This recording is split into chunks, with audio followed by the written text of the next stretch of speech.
Hey, what's going on, YouTube family? Just want to give a little bit of advice on if you have a volumetric truck. Volumetric trucks are concrete trucks. They're basically the wave of the future. They're different from barrel trucks, and the difference from that and barrel trucks is basically when you request your concrete or your mix of concrete with a barrel truck, you have to pay for the amount that you requested. Whether you didn't use all of it, you overestimated, underestimated, you got to pay for the amount that you requested. The good thing about a volumetric truck is you pay for what you use. With the volumetric trucks, you could basically get 10, 11 yards out of it. For the most part, I haven't seen over 11 yards, but the advice I want to give is in the winter, you got to break up your rocks.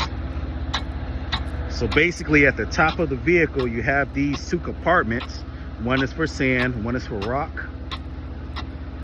And when it gets below freezing, your rock will freeze. Now, a way to prevent this is sprinkling this sand on top of the rock. And that sand will pretty much absorb a lot of that moisture, and you really don't have to do this. An easier way to break up the rock is to spray water on it.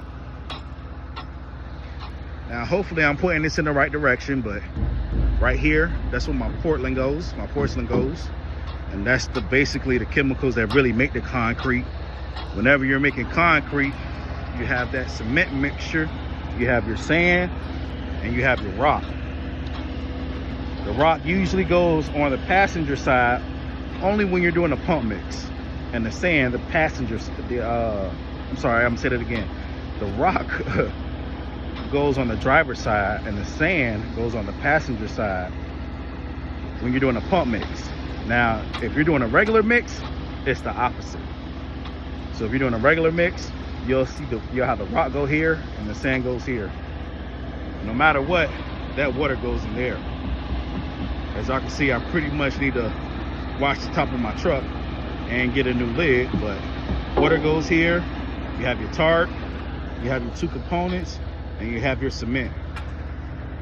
Hopefully next time I make a video on how to actually run the machine, you guys can see the auger and how the everything is pretty much mixed together and poured, whether it be a regular pour or a pump mix. If you have any questions, concern, please comment on the video, subscribe to the channel, and remember, volumetric trucks, that's the wave of the future.